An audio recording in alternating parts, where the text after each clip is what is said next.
வாழ்ந்தாலும் மறைந்தாலும் பேர் சொல்ல வேண்டும், இவர் போல யார் என்று ஊர் சொல்ல வேண்டும் அவரே பாடிட்டு போயிட்டார். தன்னுடைய வாழ்க்கையே மக்கள் பணியா இருக்கணும், மக்களுடைய நன்மை தான் என்னுடைய வேலையினே ஒர்க் பண்ணியிருக்காரு. அதுக்கு முத்தாய்ப்பா நம்மளோட சென்னை சென்ட்ரல் ஸ்டேஷனுக்கு அவரோட பேரை வச்சிருக்காங்க. புரட்சி தலைவர் doctor MGR Chennai central station பேரு. ஒரு நாளைக்கு கிட்டத்தட்ட 400 ட்ரெயின் இங்கிருந்து கிளம்புது. ஒவ்வொரு ட்ரெயின் கிளம்பும் போதும் சென்னை புரட்சி தலைவர் டாக்டர் எம்ஜிஆர் ராமச்சந்திரன் அவர்கள் பேர்ல சென்னையிலிருந்து கிளம்புற ட்ரெயின்னு ஒரு நாளைக்கு கிட்டத்தட்ட 5000 தடவை அவரோட பேர் அனௌன்ஸ் பண்ணிக்கிட்டே இருக்காங்க.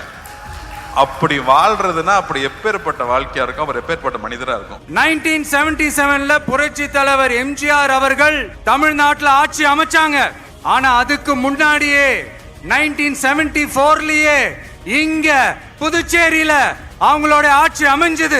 அதனாலதான் அப்பவே சொன்னாங்க, நமக்காக வந்தவர் எம்ஜிஆர், அவரை தமிழ்நாட்டுல மிஸ் பண்ணிடாதீங்கன்னு நமக்கு அலர்ட் பண்ணதே புதுச்சேரி தான்.